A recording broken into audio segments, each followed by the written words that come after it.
Hello, and this is Nick Kennedy, your gray man, coming at you on Tuesday evening. We have, I think it's the 24th today, and finally, Atlanta has gone back to normal weather. I'm glad to say we got into the 60s today. It might have been even the mid 60s, and it looks like it's going to be that way for the next week or so. So it's good to know all that cold weather, which was unseasonable, has gone back north where it belongs. Hope we don't see it again anytime soon.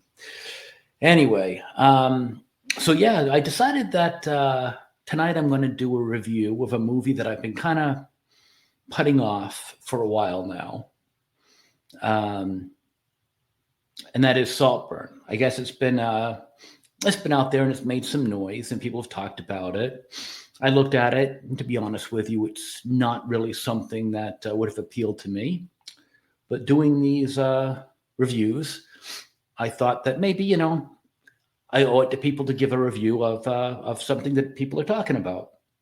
So it took me a while to force myself to do it. First off, let me say that a lot of times in my experience in movies, and it goes way back, names matter. And to me, just the name Saltburn. I mean, it is, by the way, the name of an estate in the movie where a lot of the action takes place. So that's where the name comes from. But it just doesn't sound like a name that would grip you. Um, Through the years, a lot of times, a movie title will come out, and it just won't hit. And sometimes, despite the bad name, a movie will hit. I'll give you a good example. Ferris Bueller's Day Off. When that first came out, I had it in my movie theater, and I just the name made me think it was going to be a bad movie. It wasn't actually. It was one of the greatest comedies I've ever seen, but I was hesitant to go see it. And it's like that. I mean, a lot of times I think that the name's got to be attractive to you. Like I saw a great movie I'm going to do a review on later on, a really good movie called Warrior, with Tom Hardy and Nick Nolte. And just that name Warrior makes you want to see it. But anyway, so Saltburn, for what it is, that's what the name's called in the movie. And I sat and I watched it. It stars Barry Keoghan, he's been in a lot of, shall we say, artistic movies. He was in The Banshees of Inisherin. I think that's how you say that name. I'm Irish, I should know. And The Green Knight. I got to tell you that The Banshees, I didn't get it, and I am Irish. I thought very overrated. Green Knight was better than I heard. I enjoyed it, but no, nothing great. Anyway, so Barry Keogh's been in those. We have Rosamund Pike, who's been around for a while. She did Gone Girl. I think she did Die Another Day, a Bond movie. The Wheel of Time, which I've not seen. Haven't heard great things about it, but yeah. And Richard E. Grant, he's been around for a while. Hudson Hawk, he was in that abysmal movie all those years ago. And also Gosford Park. A couple of people here who try to do what considered to be kind of artistic movies, art house movies. And a newcomer, Jacob Elordi, who I guess is new. I think he's in that show Euphoria, which I have not seen. I heard it's okay, but I'm not sure it's for my age group, but whatever. And the acting, for the most part, I thought really did a good job. I mean, you got some accomplished actors. Everyone but Jacob, for the most part, has gotten a pretty decent resume. And he did a fine job. Everyone did. I have no complaints about the acting whatsoever. It was fine. I guess my problem is, you can probably guess, I wasn't crazy about the movie. And the reason is, I think it's one of those movies where people just want you to like it because it's vogue. It's like, oh, you've just got to see this movie because, I don't know, it's an estate and it's got English accents and, it's supposed to be artistic, which, it's great. I mean, yes, I get it. Room Review, I liked that. Test of the D'Arberville, same kind of thing. I liked that all those years ago. It's just that I need more, and I just didn't find this movie to do much. It seems to be very slow. I won't say nothing happened. Things did seem to pick up towards the end, but I'm not sure they picked up enough for my liking. One thing I will say, I've got a tendency when I'm watching a movie that I plan to review or talk about, as I'm watching it, I'll write little points down.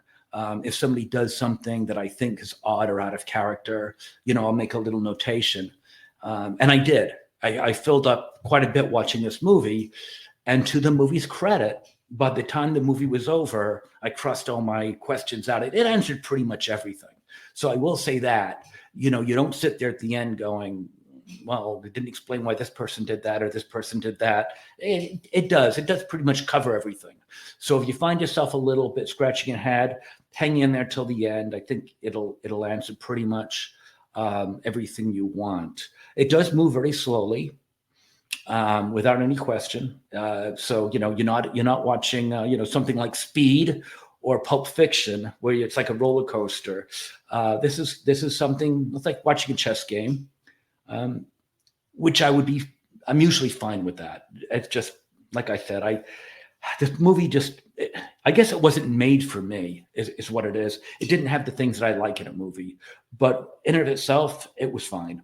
I do know that with about half an hour left, I was still kind of scratching my head over a few things. So that's always nice. You can't really see where it's going to go. I will say that I think they could have done this in a shorter time. I will also say that they spent an awful lot of effort and time in trying to be strange. The theme is basically two, I guess, schoolboys, you'd call them. I think they're either young in college or maybe in high school. I'm not really sure. Maybe it's college. I would say maybe it is college, young college. But anyway, they become friends, and the one well-off boy takes the other one home for the summer vacation. Which my brother, when he used to go to college, occasionally he'd bring a friend home. Nothing weird there. But the family's a little strange, and I think the guy's a little strange. And there's things that happen, and they try to shock you a couple of times. And that's pretty much it without giving away any spoilers. But it's just basically a friendship of two guys in school. And, they go home for a summer vacation and they stay with the family. And the family's a little off center, as is as the boy that goes there. I got to say, though, that I think they tried a little too hard to shock. There's a couple of scenes there that, you don't see that often, no doubt about that. But, hey, I've watched David Lynch my entire life. I mean, this has got nothing on that. There's nothing here that really shocked me, to be honest with you. There's a few things I'd go, okay, that's a little strange. But I mean, families are strange, Hey, anyone who came to one of my family's, Christmas Eve festivities when I was growing up, boy, they would have seemed strange. So yeah, I mean, it takes a lot to shock me. So yeah, there were some things here that made me go, but I think they kind of wanted to blow me away, and it didn't. It just merely was kind of like, okay, that's something you don't see that often. And I think this is specifically a burial scene that I think, people are talking about. If you haven't heard about the controversy, you need to get out more because people are talking about it. And I was looking for it. And when it happened, I was like, okay. Yeah, you don't see that all the time, but, I don't know. It didn't change my life. A few other things that I would like to say, but I don't want to give anything away, is that there was some themes in here that I thought were built on a house of cards, meaning that, for A to happen, B, C, and D have to happen. So And I kind of said, well, yeah, that might be something that could happen, I suppose, but you're putting an awful lot of chance on that. I wouldn't want to, I would like to find Las Vegas's odds on all that happening. But regardless, getting the movie was fine. The acting was fine. I don't mean to make it sound like this movie was not a good movie. The direction was great. The acting was great. All the way around. I mean, I have no complaints on a scale of 1 to 10. I'd give it like a 7 too. It's just not a movie for me, to be completely honest. I need more. I need something going on. I need quicker action. I just kind of felt like I was watching a chess game, albeit a decent, good chess game.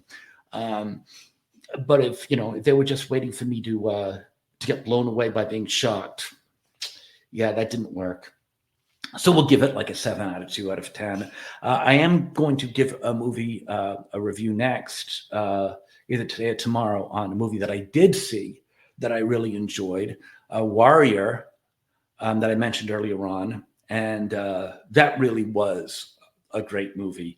I'll review that later. I wanted to do this movie because it's recent, and Warrior actually goes back to 2011. Somehow I missed it, and I stumbled across it last night, and I watched it for free. I think I watched it on Tubi for free. And boy, did it blow me away. I'll be doing a review of that too. There's nothing wrong with going back a few years to watch a free movie that you might have missed. But yeah, anyway, this is The Gray Man, Nick Kennedy. If you like what you heard, please like, subscribe, and share. Other than that, thanks for your time, and I hope it was good for you too. I'll talk to you later. Bye-bye.